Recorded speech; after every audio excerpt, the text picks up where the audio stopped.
हाँ जी, जय श्री राम। तो आज है हमारे पास मेथी की रोटी, लस्सी, सैलेड, अचार, लस्सी और दही, मीठी दही। तो आज हम देख रहे हैं एक मूवी की स्टोरी सुन रहे हैं हम, सेरेनिटी नाम इसका।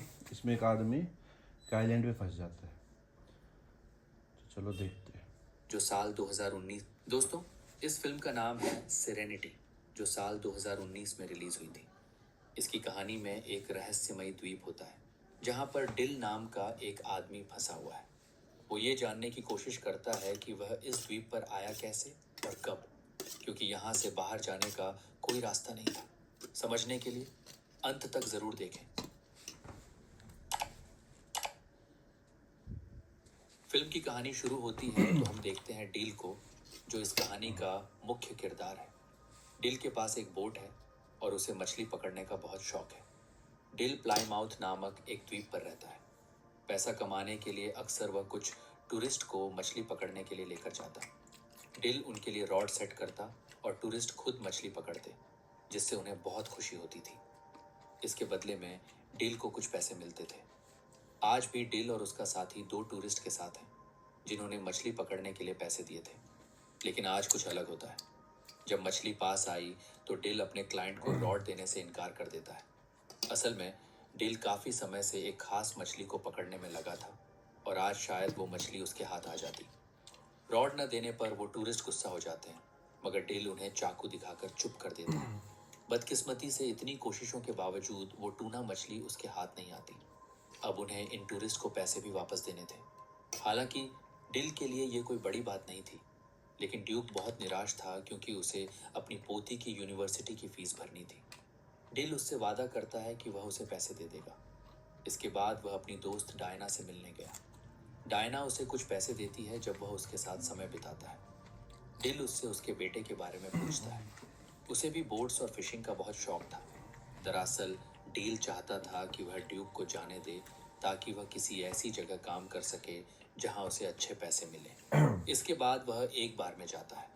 बारटेंडर से बातचीत के दौरान हमें पता चलता है कि यहाँ के लोगों को एक दूसरे के बारे में छोटी से छोटी बात भी पता होती है। अब ऐसा क्यों है, ये हम आगे जानेंगे। बारटेंडर कहता है कि तुमने 4 बार उस मछली को पकड़ने की कोशिश की है, तुम्हें उसे कोई नाम देना चाहिए। तो डिल कहता है कि उसका नाम जस्टिस है। रात में वह ड्यूक को पैसे देने गया और बताता है कि कल हम दोबारा समुद्र में जाएंगे। ड्यूक पूछता है कि हमारे साथ कितने क्लाइंट्स जा रहे हैं। तो डील बताता है कि हम अकेले जाएंगे क्योंकि वह किसी भी हालत में उस मछली को पकड़ना चाहता था। ड्यूक को उसका फैसला सही नहीं लगता क्योंकि इसमें उनके पैसे लग रहे थे। रात को डील जब अपने घर में था तो उसे अपने बेटे की याद आती है, जो तलाक के बाद अब उसकी पत्नी के पास है। उसे भी अपने पिता की तरह फिशिंग का बहुत शौक था। अगले दिन वह ड्यूक के साथ बोट लेकर समुद्र में गया। पूरा दिन इंतजार करने के बावजूद भी उन्हें वो मछली नहीं मिल सकी, जिससे डील बहुत निराश था। वापस आने पर वो ड्यूक से कहता है कि तुम मेरे लिए बैड लक हो। जब से तुम्हारी पत्नी मरी है तब से तुम्हारी किस्मत ही खराब है। ये सुनकर ड्यूक को बहुत बुरा लगता है और वो गुस्से में अपना सामान लेकर वहां से चला जाता। लेकिन दरअसल डील ने यह जानबूझकर किया था ताकि ड्यूक कहीं और काम ढूंढ ले। रात में बार आने पर बारटेंडर उसे समझाता है कि वो उस मछली को पकड़ने की जिद छोड़ दे, लेकिन डिल उसकी बात नहीं सुनता। तभी उससे मिलने वहां कैरिन आती ऐसा है, क्या मछली जो में? दरअसल डिल की एक्स वाइफ है। डिल जानता था कि वो यहाँ किसी मकसद से आई है। अपनी बोट पर ले जाने के बाद वो उससे पूछता है, तुम्हें मुझसे क्या चाहिए। उनकी बातों से हमें पता चलता है कि डिल पहले आर्मी में था, किसी कारण उसने वो नौकरी छोड़ दी। कैरिन कहती है कि तुम ठीक थे और मैं गलत।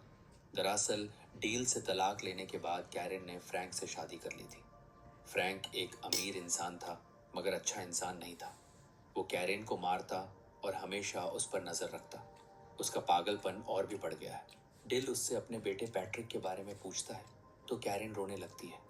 वो कहती है कि पैट्रिक हमेशा सहमा हुआ अपने कमरे में रहता है, उसे यह सब सुनना न पड़े, इसलिए वो पूरा दिन कंप्यूटर पर गेम्स खेलता है। उसके टीचर्स का कहना है कि वह बहुत होशियार है, लेकिन अब वह बहुत चुप चुप रहता है। डील कहता है कि तुम उससे तलाक ले लो, तो कैरिन कहती है मैं ऐसा नहीं कर सकती, वो मुझे मार देगा, और इसीलिए वो यहाँ आई थी।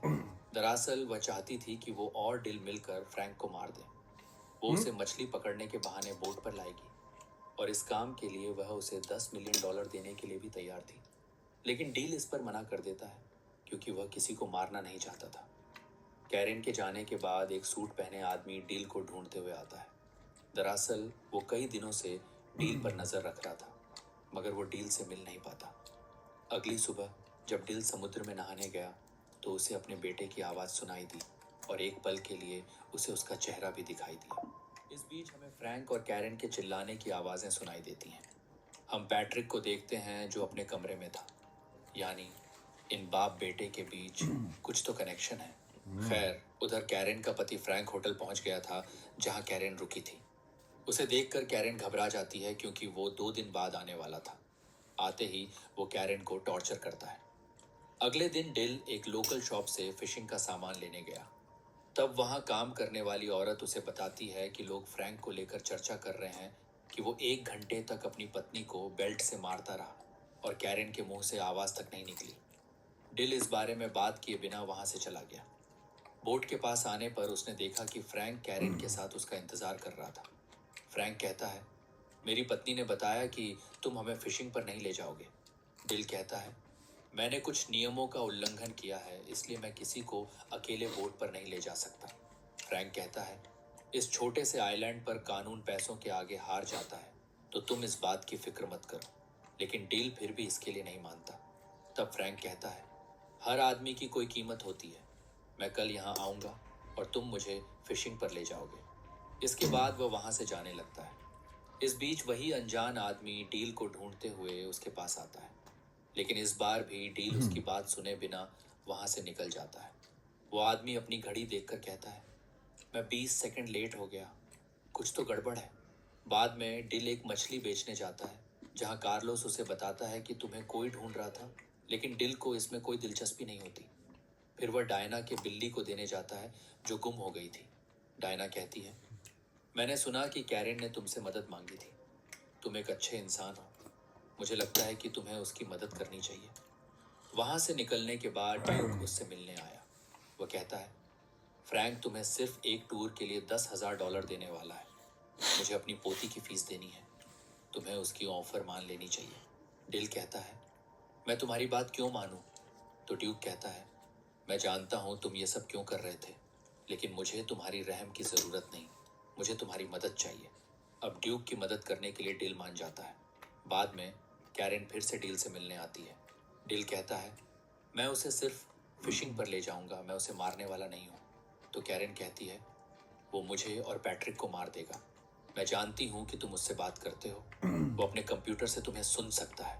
तुम दोनों एक दूसरे से जुड़े हुए हो। डिल उसकी बात का कोई जवाब नहीं देता। खैर, बाद में जब वह और ड्यूक समुद्र में होते हैं तो डिल अपने दिल की बात कह देता है कि उसे यहाँ कुछ गड़बड़ लग रही है। फिशिंग के दौरान डिल फ्रैंक से पूछता है कि क्या उसके बच्चे हैं। तो फ्रैंक कहता है, मेरा एक सौतेला बेटा है, मैंने उससे दोस्ती करने की बहुत कोशिश की, लेकिन वो पूरा दिन अपने कंप्यूटर पर लगा रहता है।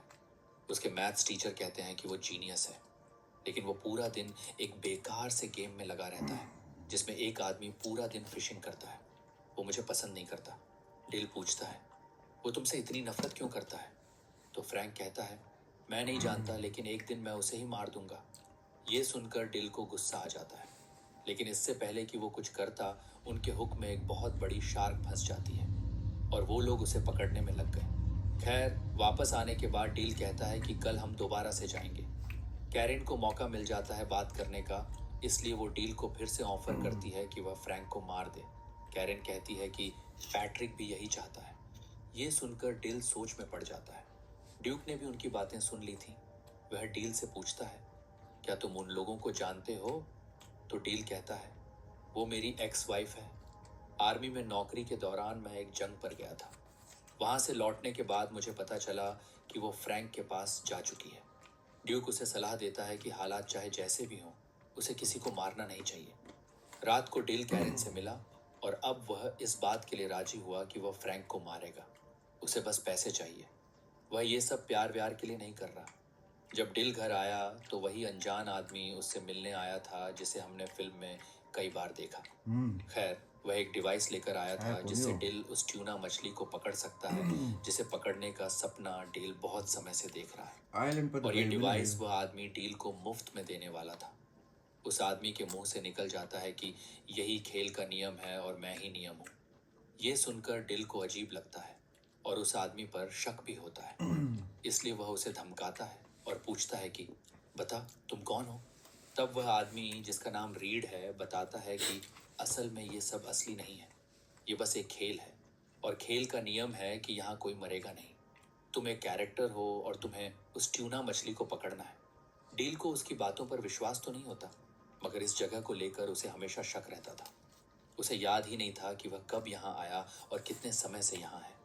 वैसे यहाँ दर्शक ये जान जाते हैं कि ये खेल शायद उसके बेटे ने ही डिजाइन किया है, मगर अच्छा। क्यों और किस लिए?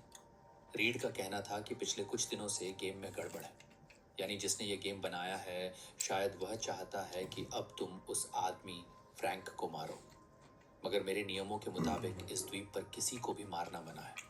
इसलिए मैं तुम्हें नियम बताने आया हूँ और मुझे खुद भी नहीं पता कि जिसने ये गेम बनाया है वह नियम क्यों बदल रहा है।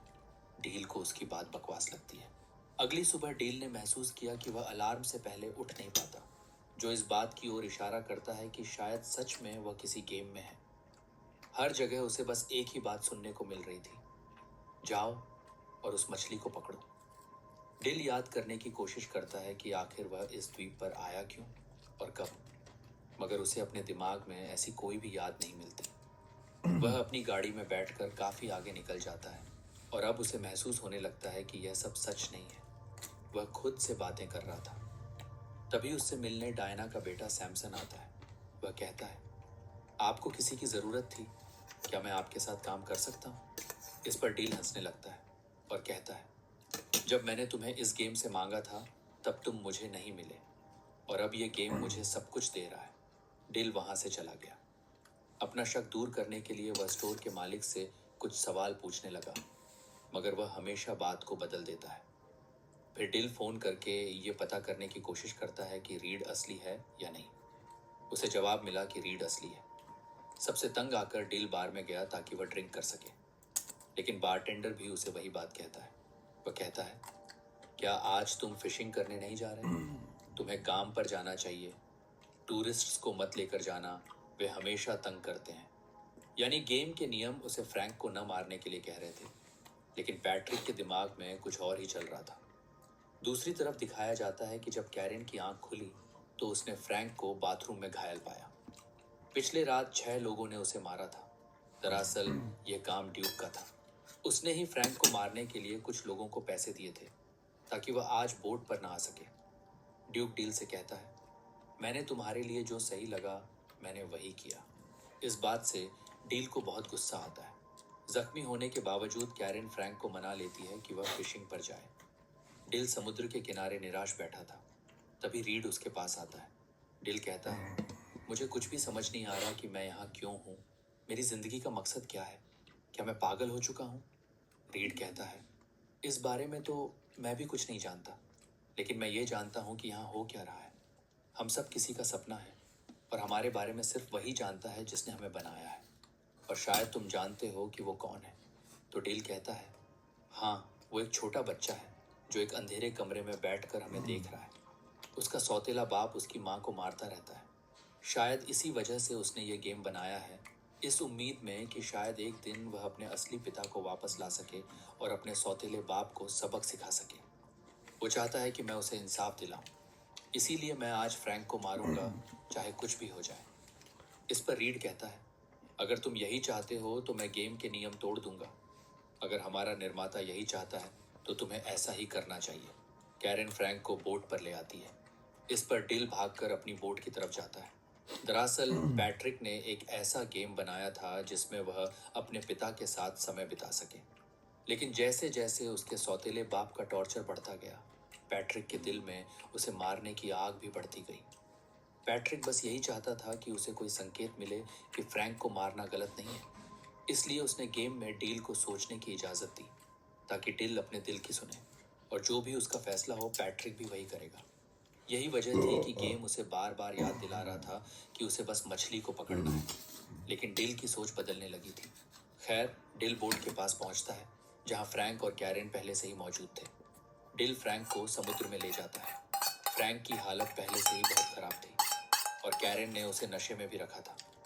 तभी उन्हें पता चलता है कि बोट पर सैमसन भी है जो उनके प्लान को बिगाड़ सकता था। लेकिन अंत में जब डिल ने रॉड फ्रैंक के हाथ में थमा दी तो शार्क उसे समुद्र में खींच लेती है और उसका अंत हो जाता है। असल दुनिया में पैट्रिक यानी डील का बेटा अपने सौतेले पिता फ्रैंक को सच में मार देता है और हम समझ पाते हैं कि डील की असली लड़ाई तो मौत के साथ ही खत्म हो चुकी थी। गेम में जो है वो तो बस पैट्रिक के ख्याल है। खैर इस कत्ल के बाद पैट्रिक को मानसिक अस्पताल में रखा जाता है। गेम में हम देखते हैं कि कैरेन डील को अलविदा कहती है, लेकिन डील में उसने पैट्रिक को अपनाने की शर्त रखी थी। डील जानता था कि वह बस एक गेम है। तब कैरेन रोते हुए कहती है, कभी ना कभी तुम मुझसे जरूर मिलोगे। तभी कैरेन वहां से गायब हो जाती है और डील के पास एक फोन पर कॉल आता है। कॉल की दूसरी तरफ पैट्रिक था। उसकी आवाज सुनकर डील भावुक हो जाता है। पैट्रिक कहता है, मैंने कुछ बहुत गलत किया है। तो डील उसे समझाता है, तुमने जो भी किया अच्छे के लिए किया। पैट्रिक कहता है, मैं भी इन्हीं गेम में कुछ बदलाव करूंगा ताकि मैं तुमसे मिल सकूं। डील बहुत खुश हो जाता है और कहता है, मैं तुम्हारा इंतजार करूंगा। कॉल कटने के बाद डील देखता है कि वहां सब कुछ बदल रहा है और अगले ही पल हम देखते हैं कि पैट्रिक भी गेम में है। वह डील से मिलने के लिए बोट की तरफ भाग रहा है। उसे देखकर डील बहुत खुश होता है। दोनों एक दूसरे को गले लगाते हैं। गेम में ही सही, लेकिन पैट्रिक अपने पिता के साथ था। और यहीं पर फिल्म का अंत होता है दोस्तों।